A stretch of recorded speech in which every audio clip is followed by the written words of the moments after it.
Olá pessoal, sejam muito bem-vindos a mais um Anonimato Podcast, agora voltando para a mesa, para um bate-papo descontraído, com um convidado que vocês vão logo saber, que é o Paulo Diego Moreno.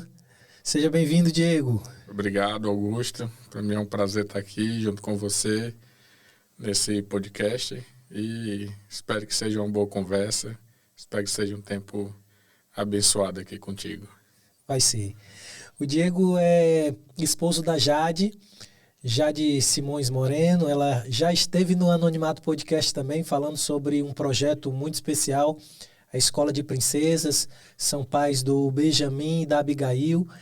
E é sempre um prazer estar com eles que fazem parte da minha história de missões, né? Agora com 10 anos de missões transculturais.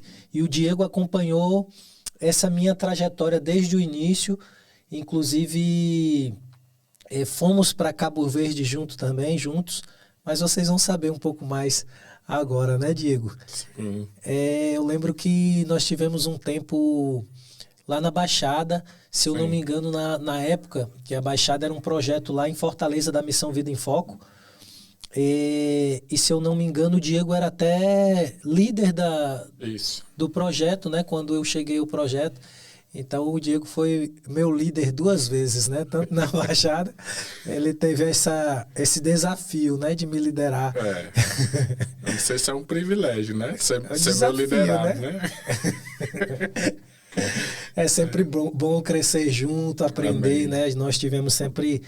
Eu lembro que não só lá em Fortaleza, no projeto da Baixada, o Diego, ele já tinha um tempo de experiência, foi para missões no interior do Ceará, não sei se era Sertão, Diego? Sim, lá em Nova Olinda, que fica a uns 45 quilômetros de Juazeiro do Norte.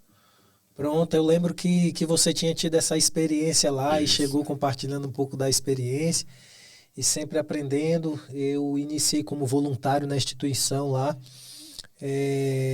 Exatamente nesse projeto Baixada foi onde Deus tocou no meu coração para avançar, para aprofundar e realmente aprender, né? E aí depois a gente foi caminhando, né, Diego? Fala um pouco aí como foi essa retorno, né, para a Vida em Foco, que foi mais ou menos isso, um retorno e depois um caminhar para a liderança da Baixada, depois Cabo Verde, que está lá há 10 anos, né? Sim. Em Cabo Verde. Fala um pouco dessa experiência aí pra gente. Bom, eu conheci a Missão Vida em Foco em 2009, através de 2 amigos. E em 2009 eu fiz a Escola Alcance, que tu também fez, né? E lá Deus liberou meu chamado. Lá eu saí dali entendendo que Deus tinha um chamado missionário para mim, mas ainda não sabia como viver, não sabia o que fazer ainda. Mas orando a Deus, eu recebi um direcionamento de trabalhar ali na minha igreja local e aos poucos ir aprendendo sobre missões e servindo na Missão Vida em Foco. E aí passei quase 4 anos nesse processo, e aí quando foi em 2012, Deus me deu um direcionamento que chegou a hora para eu ser um missionário em tempo integral, né?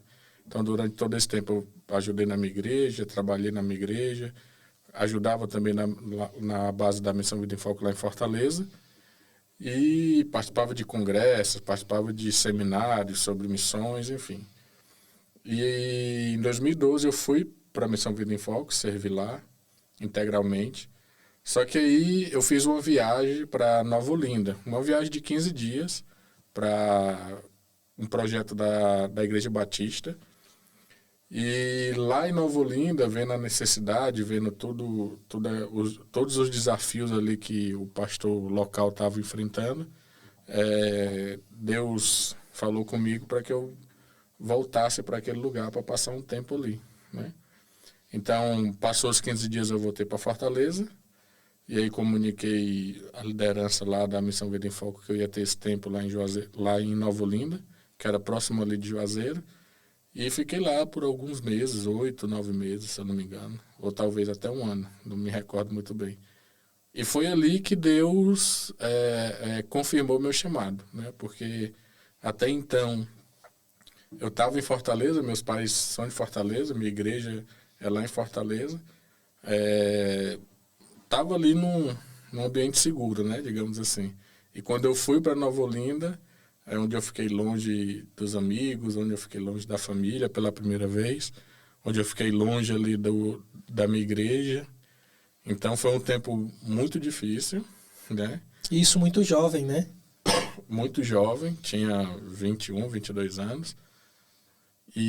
Mas foi um tempo onde Deus falou comigo, Deus abriu muitas portas e onde eu tive a convicção de que missões era o meu lugar e o meu chamado. Eu me lembro até de uma situação que aconteceu e eu já estava decidido a voltar para Fortaleza, né? Aconteceu uma situação muito séria, muito grave lá. E que eu disse, Deus, eu não preciso estar passando por isso. Eu não preciso estar vivendo isso. E eu peguei uma Bíblia que meu pai havia me dado depois que eu saí para Nova Olinda. Ele me deu um presente, uma Bíblia católica. E eu peguei, botei dentro da bolsa, subi dentro da minha moto, viajei, fui de Fortaleza até Nova Olinda de moto. Tinha uma moto 125. E botei e guardei. E nesse dia eu peguei a Bíblia e abri a Bíblia e estava uma dedicatória. E lá dizia mais ou menos assim, meu pai escreveu junto com a minha mãe, que dizia, chegou o dia da separação. Entregamos a Deus aquilo que Ele nos confiou para cuidar. E aquela palavra era como se Deus estivesse dizendo, você não tem mais volta. Né? Eu te chamei, você não vai mais voltar para casa, você não vai mais voltar para casa dos seus pais, porque eles te ofertaram para mim. Né? Então, aquilo foi uma fala de Deus ao meu coração muito grande, forte isso, muito né? Forte. Diego, eu quero aproveitar aqui a tua experiência, né? E também sei de algumas histórias aí Sim. no decorrer da tua trajetória também. Mas uma curiosidade para esclarecer aqui para algumas pessoas, a questão de ser missionário em tempo integral. Qual é a outra forma de ser missionário? Não entendi a tua pergunta. Você falou assim, que você foi desafiado em dado momento a ser missionário em tempo integral. Ah, ok. Né? E até então, como que você trabalhava na missão e não era integral? Ah, ok. Na verdade, é porque, assim, existe uma diferença de missionário vocacionado, chamado, certo? E pessoas que estão servindo na missão, ok? Certo. Então, o vocacionado é aquele que vai viver para aquilo, ok? Certo. É aquilo que foi chamado para viver missões e não importa o que aconteça, ele vai sempre dar os passos dele em direção a cumprir a missão que Deus chamou ele para viver. Então, a gente precisa esclarecer isso. Né? Então, nem todo mundo é vocacionado para missões. Hoje a gente vive uma ideia aí dizendo que todo mundo é missionário. Né? Isso não é bíblico. Porque Deus escolheu uns para ser missionários, outros para ser pastores, uns para serem médicos. Existem vários tipos de vocações. E a igreja ela precisa compreender isso. Mas voltando à tua pergunta, eu já tinha recebido meu chamado missionário. Eu sabia que um dia eu ia ser um missionário integral, né? Mas como Deus ainda não tinha me dado uma palavra, eu servia na missão o tempo que dava. Então, uma vez por semana, 2 vezes por semana, eu ia para a missão Vida em Foco, e ia para as comunidades junto com eles, eu fazia alguma atividade ali na base. Então, essa era a maneira que, naquele momento, Deus me direcionou para servir. Isso foi bom para mim. Era um voluntariado, então? Era um voluntariado. Só que eu já tinha uma perspectiva de que um dia eu iria ser missionário em tempo integral. Porque tem o voluntariado que ele sempre vai ser voluntário. É bem essa questão que eu queria que algumas pessoas entendessem do vocacionado Isso. e do voluntariado, né? Pronto. E aquilo foi muito bom para mim, cara, porque eu estava envolvido dentro de um contexto missionário, Sim. mas eu não estava totalmente comprometido. E aquilo foi bom para mim entender algumas questões, para mim analisar, para que eu pudesse ver se realmente era aquilo. E eu estava na Missão Vida em Foco, era o meu compromisso que eu tinha ali, 1 ou 2 vezes por semana, mas eu me envolvi em outros projetos missionários também, né? Okay. Tinha um trabalho na minha igreja com crianças e com jovens, né? Então, foi um momento de amadurecimento, né? Então, foi um tempo muito, muito oportuno para mim. Eu me lembro que Deus falou isso também comigo de uma forma muito clara, que o meu primeiro campo missionário seria a minha igreja, né? Então, eu comecei a trabalhar na minha igreja. Foi lá onde eu tive... Eu acho que de todo missionário deve ser...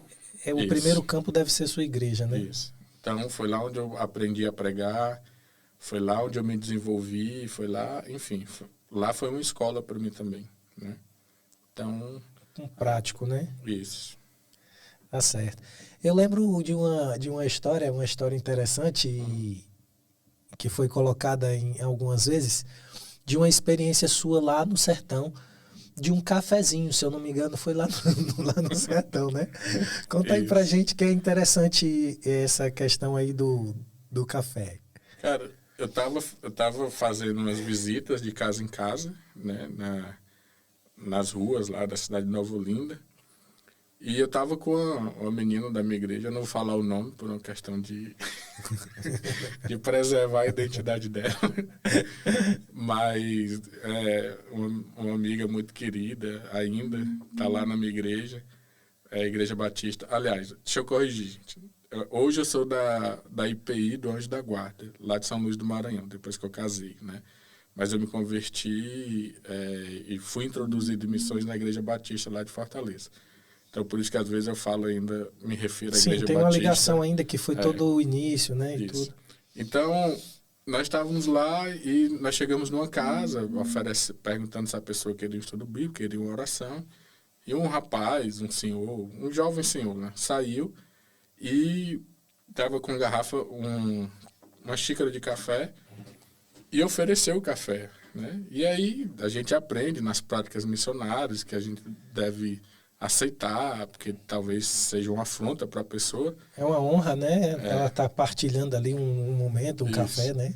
E aí eu disse, eu quero café. Só que o abençoado pegou... Eu pensei que ele ia pegar um café e iria trazer, né, em outra xícara. Ele pegou a própria xícara e me deu, né, para me beber. E aí eu peguei, virei o outro lado da xícara e só fingi que estava bebendo, né? Não bebi. E depois ele ofereceu para essa minha amiga, né? E a minha amiga olhou para mim, eu, né, fiz assim, dizendo que ela tinha que beber. E quando ela bebeu, né? O rapaz deu um sorriso, cara. Só que o sorriso, os dentes tudo estragados, tudo preto. Então, essa minha amiga ficou transtornada, assim. E fizemos o que nós tínhamos que fazer lá, oramos por ele, oferecemos tudo bíblico. Mas quando nós saímos da rua e viramos, ela começou a falar, como é que você faz isso comigo? Meu Deus, aquele dente tudo estragado, aquelas coisas horríveis, né? E até chorou um pouquinho pela situação, né? Mas eu disse, olha... É um pouco constrangedor, né? Mas tinha um propósito, né? Eu lá sabia que o cara ia me oferecer na xícara, cara. Eu lembro um casal conhecido que foi fazer também missões numa tribo indígena e eles receberam o melhor da caça daquele dia, né? Sim. E eles ficaram constrangidos em receber, porque, poxa, o melhor, o cara é para a família dele e tal, mas se ele recusasse, né? É mais ou menos isso, né? Ele estaria desonrando, né? Seria uma afronta mesmo. Então eles receberam, né? Porque no campo existem dessas coisas. Isso. Os locais eles tendem a dizer que você é bem-vindo dessa forma, né? Mas aconteceu... Mas teve uma pior, cara.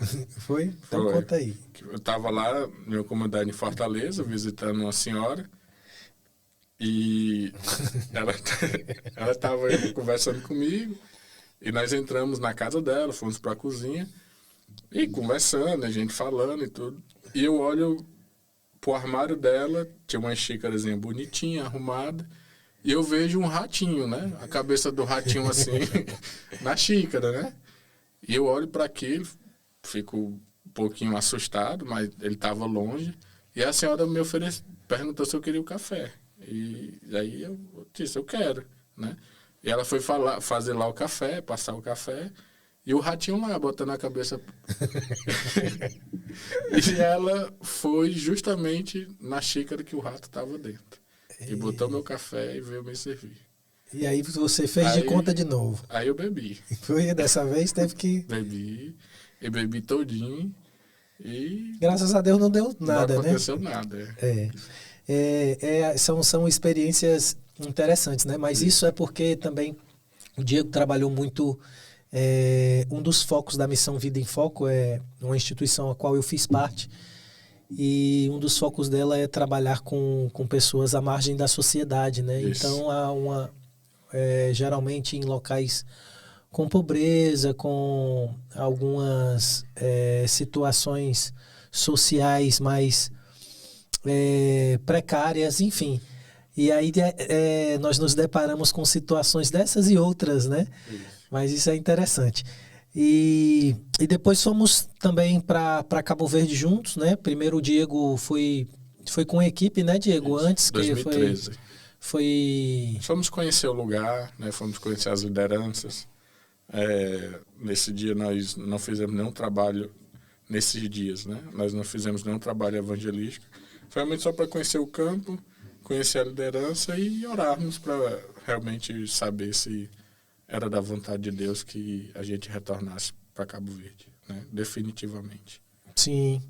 E aí tinha uma equipe já definida, né? Eu lembro que tinha uma equipe definida. Sim. E depois essa equipe foi se desfazendo. Eu não sei como foi exatamente a história, porque foi...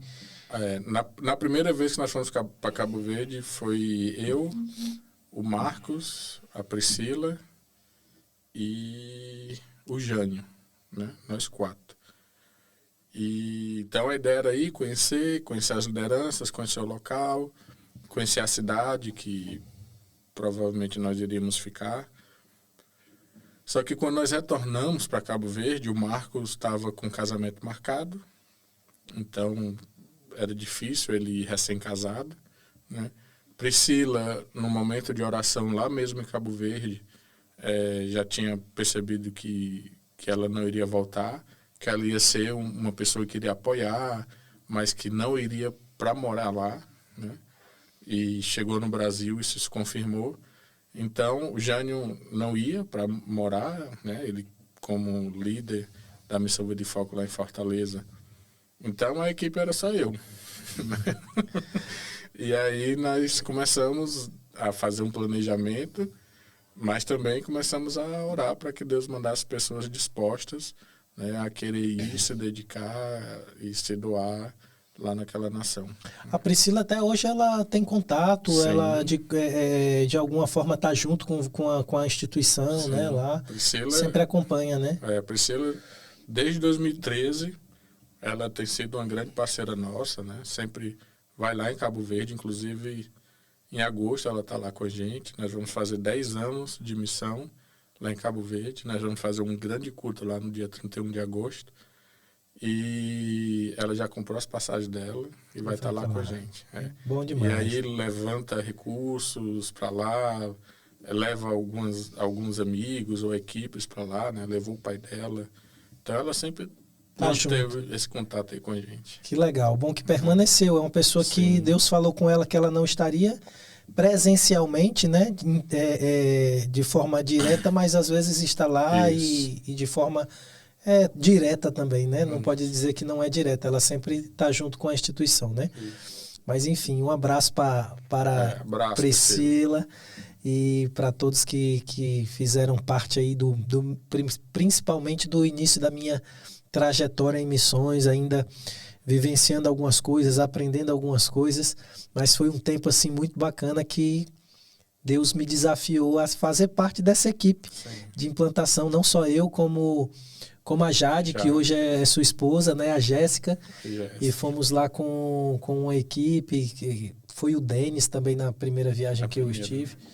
E foi mais alguém? Ou foi o Denis, eu, você, a Jéssica, o Jânio? Aí depois, em 2014, depois que você chegou, né? Aí fez a escola de treinamento em janeiro, Alcance, né? Mas você já estava lá na missão, você já ajudava, né? Já... Éramos voluntários, né? Isso. E acho que já tinha tido essa conversa, né? Sobre você ir para Cabo Verde, ou não? Antes da escola? Sim, tinha, porque o Jânio, quando ele divulgou, nós éramos da mesma igreja, né? Eu e o Jânio foi fazer uma divulgação, tanto do projeto da Baixada, quanto desse novo desafio de estar indo para Cabo Verde. E ele estava apresentando a equipe, se eu não me engano, o Marcos foi nesse dia também, foi na primeira viagem de vocês, ele divulgou. E naquele dia ali, meu coração já começou a arder para conhecer o projeto. E logo em seguida eu fui conhecer o projeto e comecei a me voluntariar, né? E aí depois na conversa eu falei, tenho esse desejo de conhecer como é o projeto, qual é a ideia do projeto lá em Cabo Verde. E o Jânio falou, então vamos orar, nós temos uma escola de missões que vai iniciar e tudo, seria interessante você participar também. E vamos estar orando. E assim foi. Pois é. Então, aí você chegou, aí depois Jéssica tinha ido para a Missão Vida em Foco também para fazer um trabalho lá em relação ao site, mas não tinha perspectiva de ficar na Missão Vida em Foco. Sim. Mas aí conhecendo e vendo lá, acho que ela fez escola também, em 2013, julho de 2013. E aí ela ficou servindo na missão, né? E aí em 2014 tu fez escola juntamente com o Jade. Sim. Né? Denis. Com o Denis. E aí, a partir dali, começou a se formar novamente a equipe. Contigo e com o Jade. E eu me lembro que, em 2014, Priscila ainda estava no Brasil. E a Priscila, também, ela ia fazer a viagem com a gente, em 2014. Só que ela disse que não queria ir mais e tal, porque não tinha recebido uma palavra de Deus para fazer aquela viagem só por fazer, sem ter uma perspectiva de ficar lá. E aí o Jânio começou a pensar em quem poderia ir, mas eu conversando com ele, ele disse que queria que uma mulher fosse só para não deixar a Jade ir sozinha como mulher. Ah, ok. Porque a primeira experiência que Priscila foi sozinha como mulher não foi muito boa, né? No sentido assim, dela não ter uma mulher para compartilhar, de conversar. Nós tínhamos a nossa reunião ali de equipe e tudo, mas ela não poderia falar de uma forma mais íntima, assim, né? E aí foi quando ele lançou o desafio para a Jéssica, e Jéssica aceitou, e aí a equipe estava formada, né? Eu, você, Jade e Jéssica, e o Denis, que ele também não estava muito certo, o que é que ele queria da vida ter dele. Essa experiência, né? Mas ele queria ir. E foi um tempo que Deus abriu as portas, né? Todo mundo sem dinheiro, levantar recursos para lá, para cá, correr para lá, para cá, fazer planejamento. Né? Então, foram assim, muitas pessoas depois também cooperar no início, isso, né? Muitos missionários que chegaram na missão foram cooperar também. Então, era a primeira equipe da Missão Vida em Foco indo para um outro país, né? Para plantar uma base missionária, né? E foi assim, foi muito difícil o processo, né? Mas quando você olha para trás, você vê a mão de Deus, você vê o cuidado de Deus, você vê o direcionamento de Deus. Quando a gente olha o que está acontecendo lá em Cabo Verde hoje, né? E um pouquinho mais maduro, né? A gente entende que realmente todos aqueles processos... É um processo realmente, serviu para que a gente pudesse tá hoje lá, né? Sim, então, 10 anos, né? 10 anos. Eu lembro de quando nós chegamos em Cabo Verde, né? O Diego com mais experiência. E aí o Diego, nós conversávamos muito e tal. Aí, não, vamos caminhar pela cidade. E a cidade pequena, Pedra Badejo, né? Vamos caminhar pela cidade. Mas, e aí todo dia o Diego falava em caminhar pela cidade. Eu, cara, vamos ficar andando pela cidade. Aí ele, não, mas tem um propósito, né? Que é se tornar conhecido, as pessoas se habituarem à nossa presença ali e tudo. E isso foi muito interessante, marcou, porque realmente faz toda a diferença, né?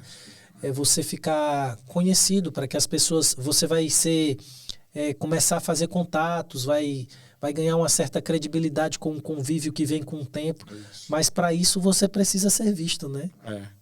E foi isso, né? Nós chegamos lá, primeiro foi só nós dois, né? Isso. Nós fizemos a primeira viagem, aí em março, como equipe. Sim. Que para mim é a segunda, né? Exatamente. E aí retornamos para o Brasil e aí começamos o planejamento para ir definitivamente em agosto. E aí eu me lembro, 7 de agosto, nós estávamos embarcando para Cabo Verde. Nosso voo foi cancelado, aí viajamos dia 8 de agosto. Foi pegar uma molezinha no hotel, não foi? Fomos lá pro Vila Galé, né? Nunca tinha entrado num hotel tão chique. E aí chegamos lá e fomos conhecer o lugar, né? Orar para ver onde Deus queria que nós começássemos o trabalho. E foi muito de Deus, porque assim, nós começamos a andar e aí teve o Trick, né? Que nos levou lá pro Cutelinho. Sim. Tiveram algumas pessoas-chave que começaram, locais que começaram a nos apresentar as comunidades, né? A área que a gente queria realmente conhecer, né? Aí tinha os meninos, o Jimmy, o Elton, o Rosimek, da Presbiteriana, Sim. né? Que sempre estava ali com a gente. E eu me lembro que... Pastor Simão, né? A igreja do Simão? Pastor Simão, da Assembleia de Deus. A igreja do Pastor Pinheiro, que nós conhecemos ele lá na Praia do Mar, né? Lá na areia. Não sei se tu lembra disso. Nós estávamos lá e ele, brasileiro. Aí, somos missionários. Ele falou, eu sou pastor da igreja. Ele estava tendo um evento, né? Isso, ele estava lá porque ele foi fazer um acampamento da igreja dele lá no Liceu de Perabadejo. Lembro. E aí ele nos convidou, aparece lá. Porque ele disse que ia ter um culto lá no Cutelinho.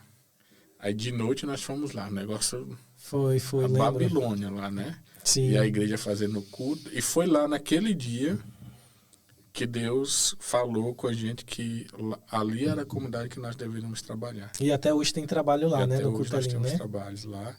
E eu me lembro que a gente... Fizemos culto no bar, né? No bar.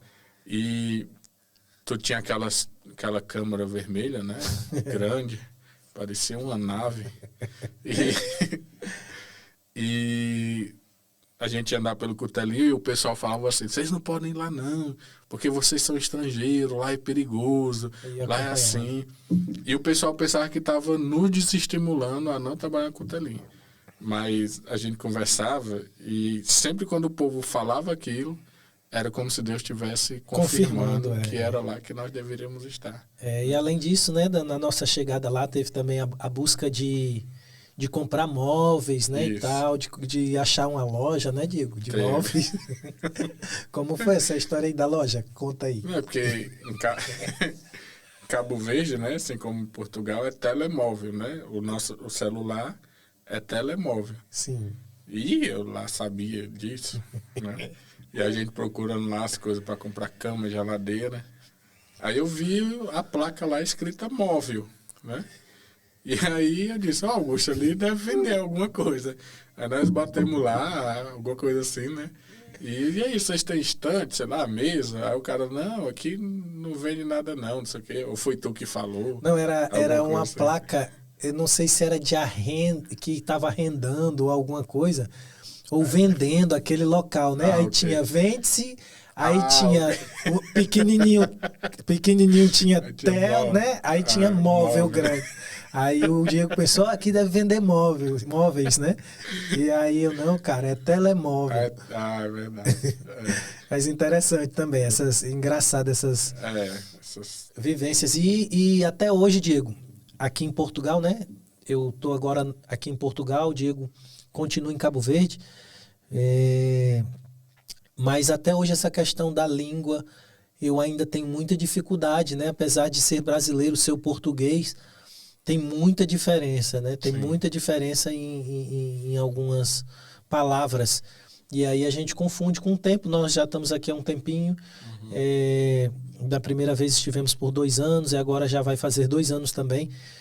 E assim nós vamos aprendendo, né? Mas ainda tem muita dificuldade, ainda mais no início, né? Porque os países africanos de língua oficial portuguesa, né? Do PALOP, todos eles puxaram realmente o português de Portugal, né? Até os sons, né? Do L, né? Que é L. E o nosso lá é como U, né? No Brasil, né? Daniel, por exemplo, Daniel aqui. Enfim. Então, eu até comentei contigo esses dias, né? Que eu hoje, para qualquer instituição, agência missionária que esteja enviando missionários para esses países do PALOP, né? Eu acho que seria interessante uma experiência em Portugal, porque são os colonizadores. O som da língua é muito... Você acostuma o seu ouvido aqui, quando chega lá, fica mais fácil um pouco. O próprio crioulo tem muitos sons que puxam daqui. E para a gente, brasileiro, chegando lá diretamente, é um pouco difícil, né? Eu lembro que eu parava... O africano já conversa muito alto e você pensa que está discutindo, né? Está brigando. E eu estava lá no quarto escutando pessoa lá fora e tal, tentando acostumar o ouvido, mas era muito difícil. E passando por aqui, você tem uma certa adaptação antes, né? Até hoje, cara, tem pessoas lá que eu não entendo.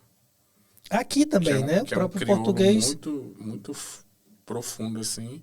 Eu entendo pelo contexto, né? Sim. Mas se for palavra por palavra, sem significado, eu não e percebo. 10 anos, né, que tá lá, né? 10 anos. Não percebo muito, não.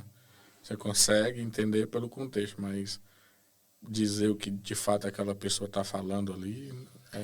Mas a questão da língua é um desafio mesmo, até dentro do nosso país, né? Porque, por exemplo, se você chegar lá no Rio de Janeiro e falar "Ó, meia aí, mar", ninguém sabe o que é que tu tá falando, né? É como se fosse um dialeto do Ceará, né? Isso. Que é sai da frente aí, né? Macho, rapaz, né? Mas chega lá em São Paulo e fala para qualquer pessoa, "Ó, meia aí, mano", ninguém vai saber, né? Mas, enfim, realmente é um desafio, né? Essa questão da língua. 10 anos e ainda tem coisa que não, como você falou, entende pelo contexto e tal. Mas, Diego, eu tive agora lá, né, em fevereiro. Sim. Foi um tempo muito bom de poder rever pessoas, de ver o crescimento da missão, a perseverança de vocês de continuarem lá com esse foco, né? E ver realmente o crescimento das atividades, aqueles locais que eu estive junto também. Como a Salina, como Cutelinho, e ainda permanecer ali crescendo hoje com uma escola, né? Que mais que você tem de aprendizado dessa perseverança? O que você pode dizer assim que mais marcou de tudo isso? Desse tempo, desses 10 anos e ainda hoje perseverar em 2 comunidades difíceis de trabalhar pelo contexto local, não é? Assim, ao longo de 10 anos você aprende muita coisa, né? Porque ainda mais se você realmente está disposto a ouvir e aprender com as pessoas que estão lá, né? Então, eu sempre tive essa característica de ser perseverante, né? Eu sempre tive, eu sempre acreditei muito nas coisas.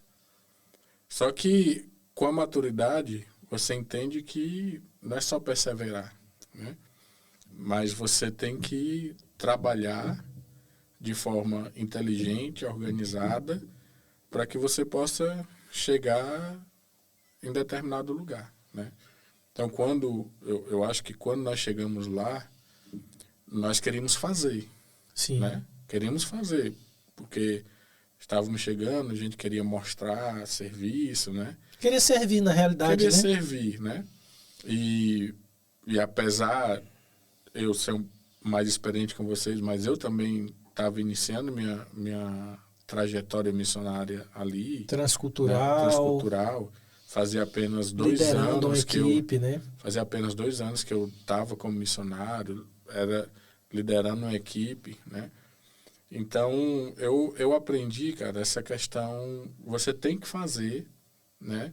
Mas de uma forma organizada, de uma forma inteligente, tá entendendo? E sabendo onde você quer chegar. Tudo hoje que nós fazemos na missão não foi por acaso, né?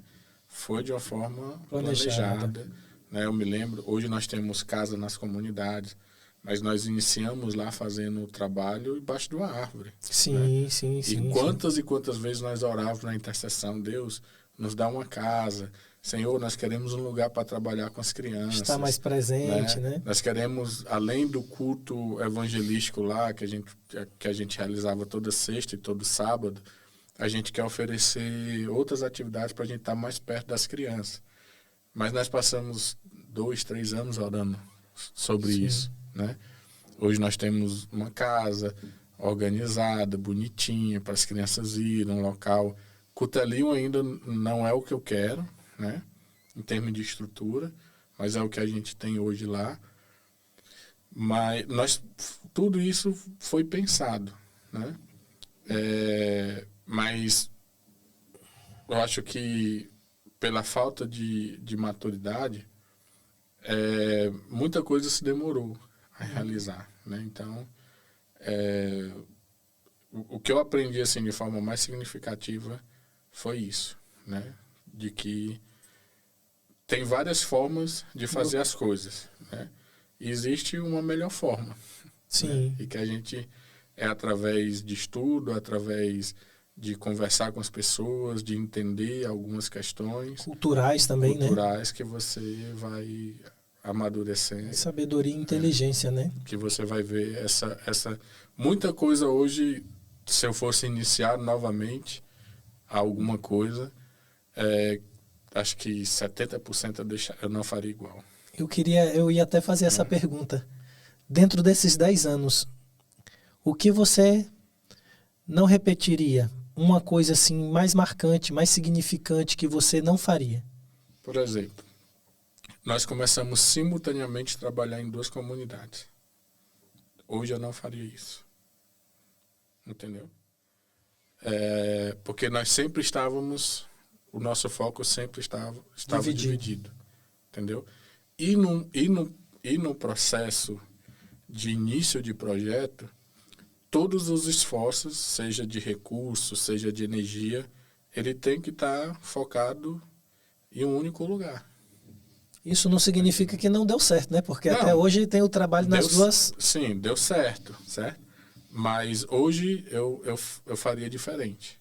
Hoje eu focaria primeiro num local e depois, quando ele tivesse estruturado, tivesse bem encaminhado, eu iria para outro local, né? Deu certo, mas eu acho que isso não é o ideal. Não é o ideal. Né? E que eu fui aprendendo com o tempo, na prática, mas também a partir dos cursos que eu fui fazendo, né? Curso de plantação de plantação de projeto, plantação de igreja. Até hoje estuda, né, Diego? Nós estávamos falando, tudo muda, né? Não é só a experiência ali de campo, né? Tem a questão também de outros conhecimentos que precisam ser agregados, né? E como você estava falando, né? Eu nunca parei de estudar, né?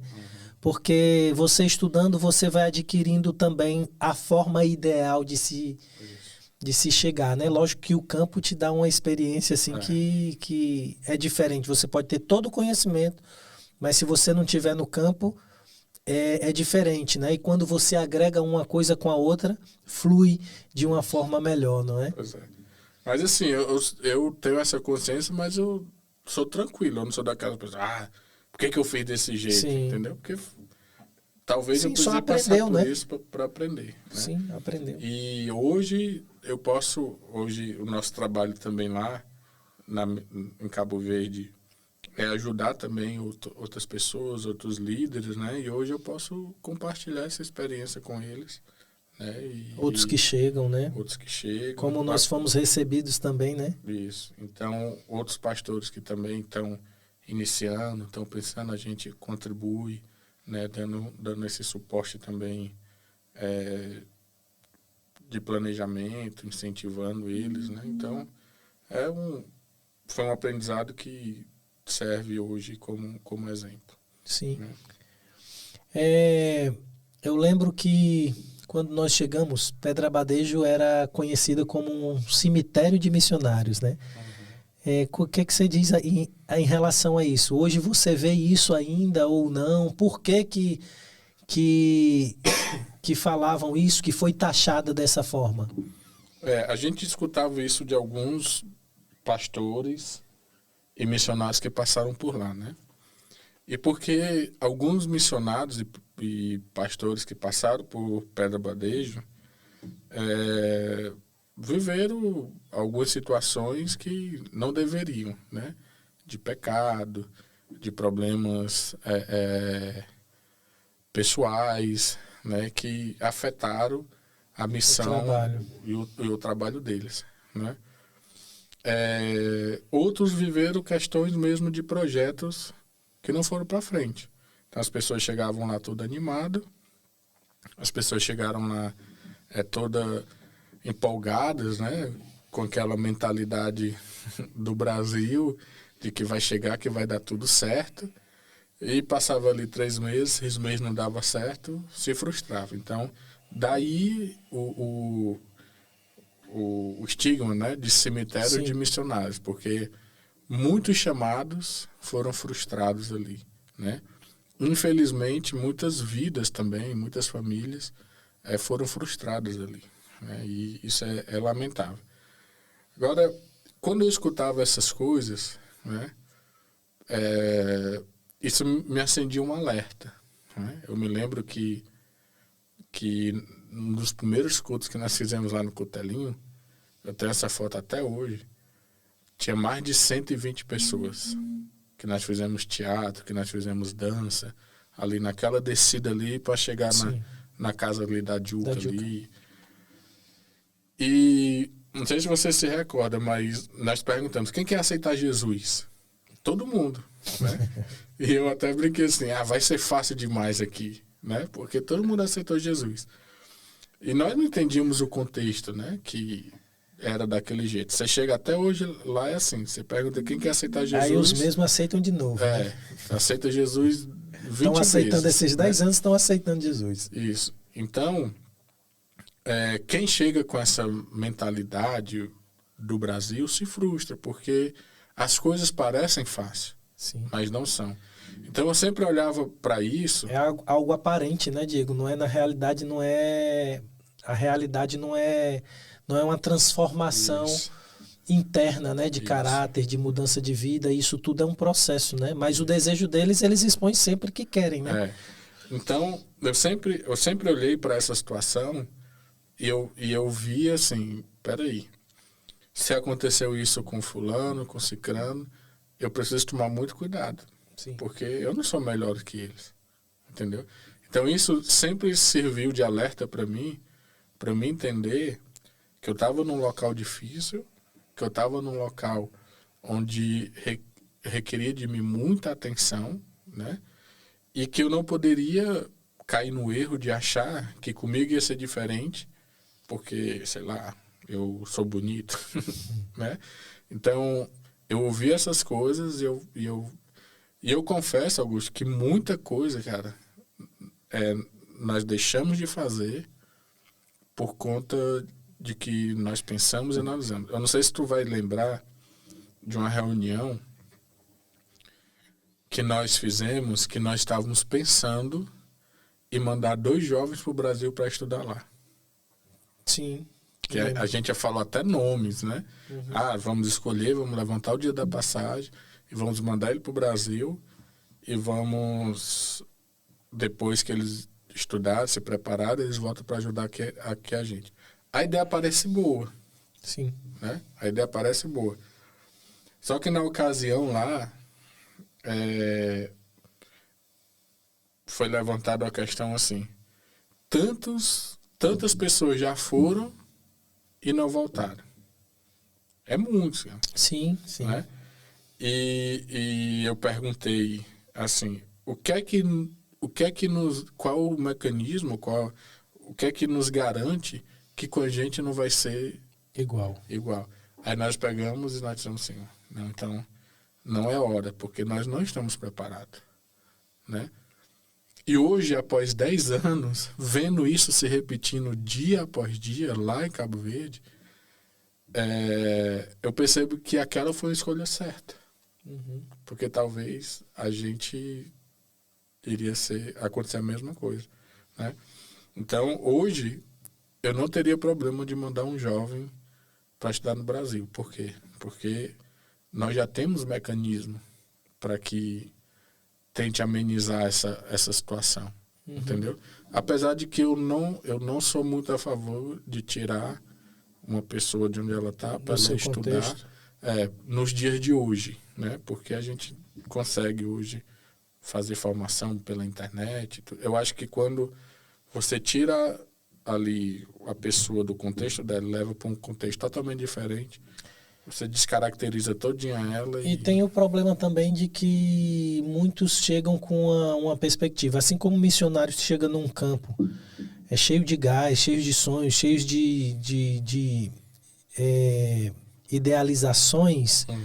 Esse jovem ele vai chegar também num país diferente, por exemplo, um jovem do continente africano no Brasil, também cheio de ideias. E isso é que pode tirar o foco daquilo que nós queríamos, que era realmente despertar um chamado, né? E treiná-lo para isso. Para desenvolver, lógico, que na sua nação. Porque eu tenho também uma visão de que a melhor pessoa para se alcançar um povo é um nativo. Sim. Né? Porque sabe da língua, sabe da cultura, nasceu, está inserido ali, enraizado. Né? Nós demos aqui o exemplo da língua, que com 10 anos tem algumas dificuldades ainda. Né? Então, o nativo é a pessoa mais ideal para alcançar o seu próprio povo. Né? Então, a ideia no início era essa, né? De enviar e tudo. Mas... Deixa eu só fazer uma observação em relação a essa questão, porque a gente está falando de pessoas que foram estudar no Brasil. Sim. E não voltaram, né? Até hoje acontece isso, mas é preciso a gente observar que tiveram pessoas também que foram e voltaram. Sim, e né? hoje ainda tem pessoas que foram, voltaram e estão desenvolvendo um trabalho muito bom. Né? Agora, quando você faz uma análise de quantas pessoas foram com o propósito de voltar e não voltaram, uma estatística, né? Você vê que é muito maior do que as pessoas que foram e voltaram.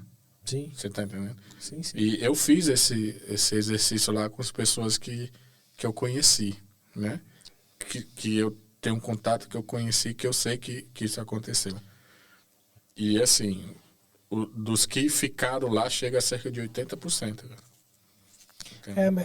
Nós temos um problema aqui também de pessoas que vêm do Brasil para a Europa, e é muito real isso, que quando chega na Europa, ele encontra dificuldade econômica, porque a moeda é outra. É mesmo que ele tenha um certo apoio de uma instituição no Brasil, seja ela igreja ou uma agência, se não for um apoio total, ela tende a entrar no mercado de trabalho querendo se manter, e se não tiver cuidado, ela perde o foco. Ela deixa de ser, como nós falamos, um missionário integral, né? Pelo fato de ter que... Lógico que onde a gente estiver, nós vamos refletir, né? Conhecer Jesus é uma das falas que eu sempre ouço, é conhecer Jesus e fazê-lo conhecido. E fazê-lo conhecido nós podemos fazer num trabalho, onde quer que nós estejamos, nós vamos ser luz, né? Porém, e aí, o propósito é esse exatamente, né? Fica essa questão, né? Mas fala assim, só para a gente finalizar esse papo bom já, aqui, para lembrar, né? Quer passar a noite aqui? Nós passamos aí um tempo lembrando do início e de alguns momentos, né?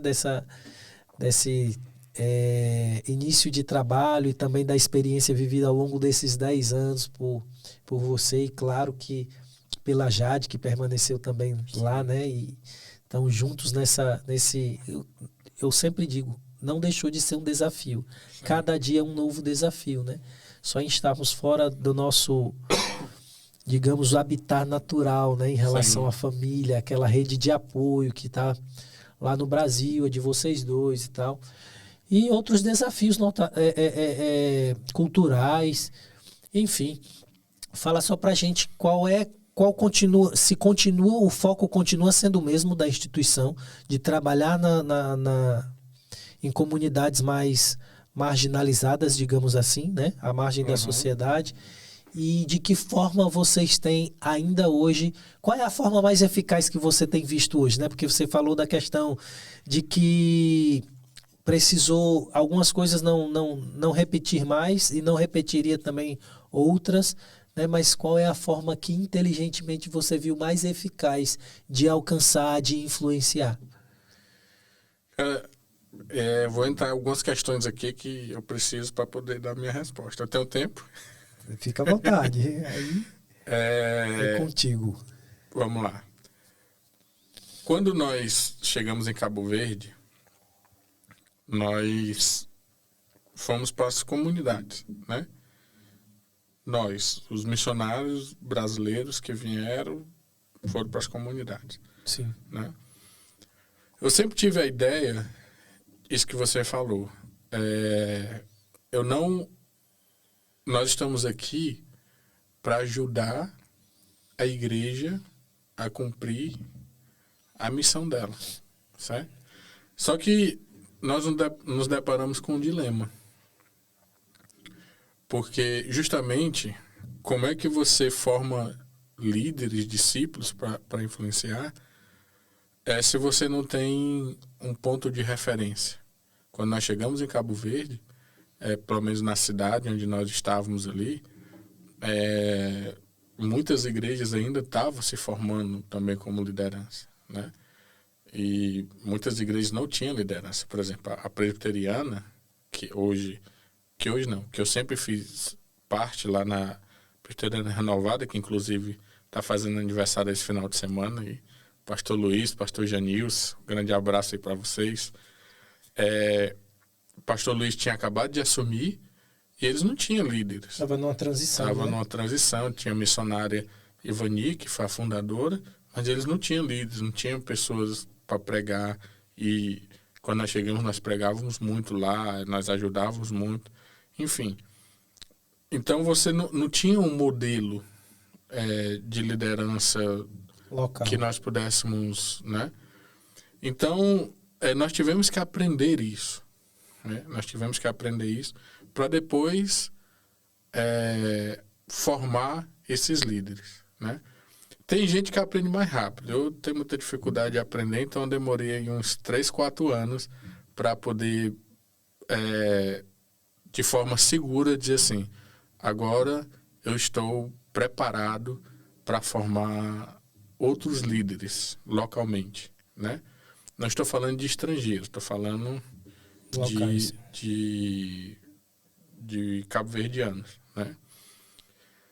E sim, eu contribuía de uma forma com a igreja e tudo, mas assim, de assumir essa responsabilidade assim, eu estou aqui para formar líderes e eu vou formar, foi depois de 3, 4 anos, que foi quando eu comecei a sentir segurança em alguns aspectos que precisava, culturalmente falando, como entender, como trabalhar com cabo-verdiano, tem suas particularidades, né?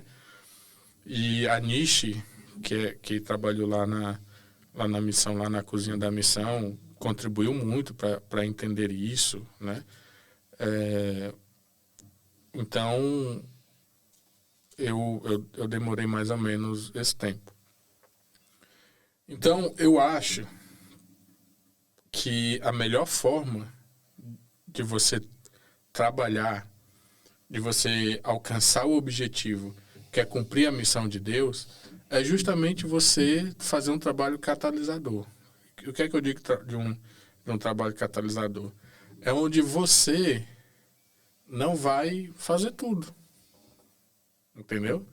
No início, nós fazíamos tudo. Nós íamos para a comunidade, nós tocávamos, pregava, fazia aquilo, tá entendendo?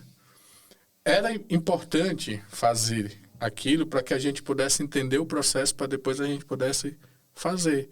Então, hoje, quando um jovem, eu treino um jovem chega para mim e diz, não, Diego, mas não dá para fazer isso, não dá. Não, peraí, dá porque eu fiz. Sim, teve experiência, né? Entendeu? Eu sei os caminhos. Você está entendendo? Então, quando você faz um trabalho catalisador, você capacita pessoas para que essas pessoas Desenvolva. Desenvolva. Você está entendendo? Então, hoje, nós estamos nas comunidades, sim. Eu ainda prego, eu ainda toco, mas não mais como antes, né?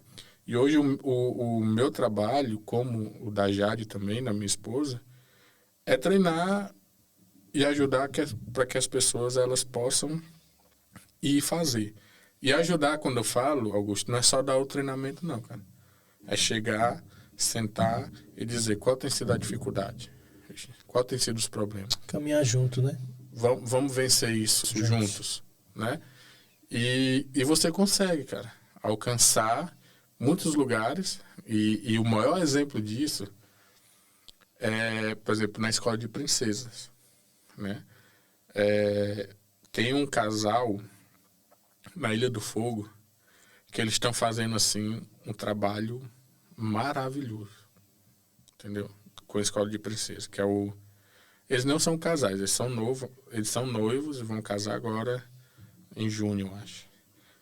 E eles estão fazendo um trabalho, assim, maravilhoso, né? Através da Escola de Princesa.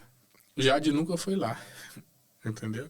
Jade só treinou eles e enviou o material para eles. É o poder aí das redes sociais, né? Então, cara... Da internet. A minha preocupação hoje é como cumprir a missão de Deus, certo?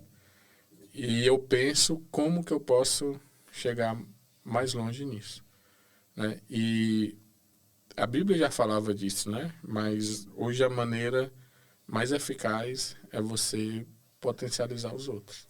Não tem pra onde correr. Muito bom, muito bom. E tá dentro daquilo que você falou, principalmente quando nós estamos dentro de um contexto transcultural. Sim. Né? Então hoje, por exemplo, eu trabalho, eu vejo, 13 anos trabalhando com criança, né? Mas hoje nós temos o Erixo lá, missionário, com a gente lá. Eu vejo, cara, eu falando para as crianças é uma coisa. O Erixo falando para as crianças... Que é um nacional, né? Tá entendendo? Pensa igual eles. O Erixo viveu aquela realidade que muitos meninos estão vivendo ali. Tá entendendo? O Erixo corria ali no cotelinho. Tem mais autoridade, né? Porque quando eles olham para um estrangeiro, que nós sempre seremos, né? Por mais que você passe 10, 20 anos lá, você é um estrangeiro. Você não nasceu naquele local, né? O cara diz assim, pô, esse cara vem de um outro contexto, de uma outra realidade, e chega aqui e vai querer... Alguns até vão te credibilizar, mas outros não, né? E isso é muito importante. Hoje tem uma pessoa local que passou o que eles passaram, cresceu da mesma forma, vive o mesmo contexto, né? Desde que nasceu, desde berço. Isso. E aí ter essa autoridade de falar e poder influenciar de forma positiva e efetiva. E talvez esse aspecto é tão importante porque às vezes a pessoa não tem nem técnica que eu tenho, entendeu? Sim. De trabalho com criança. Mas só por conseguir se expressar, conseguir pensar, a mensagem era mais assertiva, né? Então, a gente tem que... Nós, como... Eu entendi isso, né? Eu já entendia isso, mas eu ainda não tinha ferramentas para colocar isso em prática de uma forma mais eficaz. Nós precisamos abrir mão disso e dizer assim, nós vamos ser uma mola propulsora, né? Sim. Então, hoje, a minha abordagem com os jovens, com os pastores é essa. Cara, tu quer crescer? Tu quer viver teu chamado, tua vocação? Então, vem cá que eu vou te ajudar, né? E tem sido... Despertar e preparar e caminhar junto. E tem sido maravilhoso. Que entendeu? bom. Porque é um desafio também, né? Para mim é muito mais fácil ir e fazer, né? Só que é a maneira mais difícil de você... A ideia é essa, é deixar um legado, né? Depois você hoje ainda pode fazer, mas vai chegar um tempo que você não vai ter mais como fazer, né? Então é deixar outros também passando para outros, né? O legado, né? Isso é importante. E eu disse aqui já em outro podcast o quão feliz eu fiquei de chegar ali e ver pessoas que cresceram, cara, como o próprio Erixon, né? Que eu conheci o início da caminhada dele, o ETA e outros que eu pude ver que desenvolveram, cresceram e hoje estão na linha de frente ali, né? Isso me alegrou bastante e eu sei que vocês também fazem parte disso, eu sei o quanto que você está perto. Parabenizar a todos que têm persistido com os trabalhos ali naquele local, como o próprio pastor Luiz. Um abraço para ele, para o Janils também, para todos os amigos de Pedra Badejo.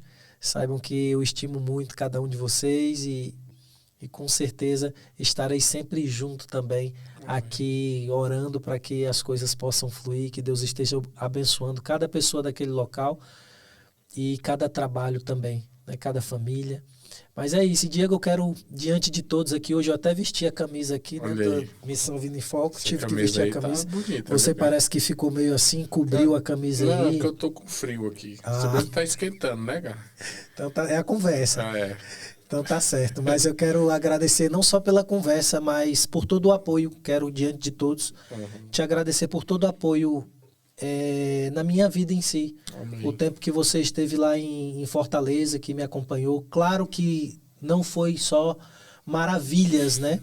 Porque as pessoas tendem a romantizar as coisas, fantasiar, mas o relacionamento em si, eu aprendi uma frase muito importante com o nosso amigo Ferreira, né?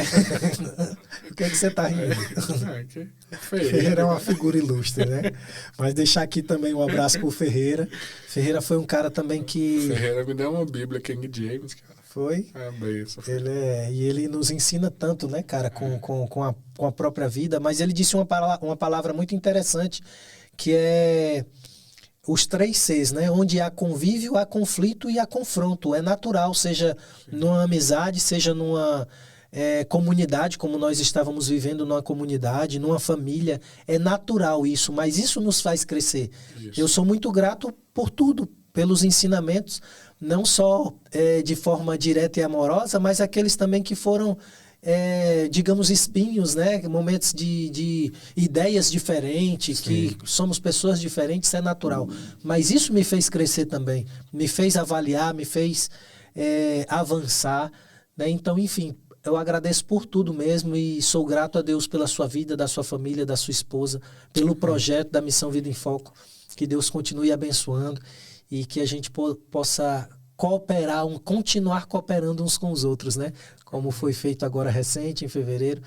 Mas, enfim, muito obrigado. De nada. E continue firme e forte naquilo que Deus te direcionar. Precisar, estamos aqui, né? Mas, você falando aí, eu lembrei, né? Que realmente é isso, cara. E isso é a vida do cristão, cara. Né? O convívio, e aí vai ter algumas lutas ali, algumas dificuldades, mas existe algo muito maior que nos une e que faz com que a gente resolva esses conflitos. Sim. Né? Essas isso lutas, é muito importante, né? E eu também sou muito grato. E é realmente assim não é da boca para fora. Quando, nesses 10 anos que nós passamos, a gente não pode negar que Deus usou você, que Deus usou a Jéssica, que Deus usou os outros para iniciar esse ministério, entendeu? Porque forjar, né? Naquele momento, Deus falou com vocês, Deus deu os recursos para vocês e vocês se colocaram à disposição, né? E eu estou citando vocês dois porque vocês foram junto comigo e com a Jade, que permanecemos lá, os sócios fundadores da Missão Vida em Foco, né? E como você falou, talvez não foi o romantismo que as muitas histórias exigem que seja. Sim, né? sim. Mas foi debaixo de uma direção de Deus, cara. E de suma importância, né? Foi debaixo de uma vontade de Deus e hoje eu não tenho dúvida disso, né? E hoje, após 10 anos, você retornou para lá, você viu lá o fruto do seu trabalho e hoje você está abrindo as portas para a gente, né? Fazendo contatos para a gente aqui em Portugal, né? Eu estou aqui na sede do Escolhas, mas porque você também teve à disposição, Você tinha outros amigos lá em Cabo Verde, né? Mas você levou o pessoal para lá. Então, e assim funciona o reino de Deus, né? As conexões, né? Hoje em dia está muito os networkers, né? Conexões, propósitos, né? Então, quero agradecer, né? Muito bom ver aí tua família, conhecer, ver os meninos aí, os gêmeos, né? E a Estela. A Estela, eu cheguei aqui, a Estela nem me conhecia, já veio me deu um abraço, já... A Estela é uma estrela mesmo. E é maravilhoso, cara, ver que Deus, o que Deus faz, né? Não só ministerialmente, mas nas nossas famílias, né? Nós nos conhecemos solteiros, hoje estamos com família, casados, na luta aí para botar moral nesses meninos. Né? É difícil. É mais um desafio, né? Mas é interessante perceber que até para isso cooperou, né? Viver em comunidade, o trabalho com criança que você tem aí há mais de 10 anos, né? Hoje tem filhos e educar esses filhos e agora... filhos seus mesmo, né, com a sua esposa, biológicos, a responsabilidade, enfim, mas Deus, ele usa cada momento de acordo com aquilo que a gente abre para que sirva de referência, como você falou, e de aprendizado para outras situações, né, da nossa vida, para o principal ministério que é a nossa família, principalmente, né? Mas é isso. Obrigado, eu quero dizer para vocês que quem não assistiu ainda tem... o episódio com a Jade, falando sobre a Escola de Princesas, e quer conhecer um pouco mais da Missão Vida em Foco, ela fala também. Enfim, tem episódios com Jânio Lima, que é fundador da Missão Vida em Foco no Brasil e também em Cabo Verde, a pessoa que nos direcionou, que nos enviou, né? Eu digo que ele é como um farol, né? Ele deu ali a luz e apontou o caminho e a gente seguiu, né? Mas é isso, pessoal. Obrigado, que você possa compartilhar com outros esse pouquinho esse pouco de experiência trocada aqui, e que Deus abençoe sua vida também. Um abraço. Um abraço.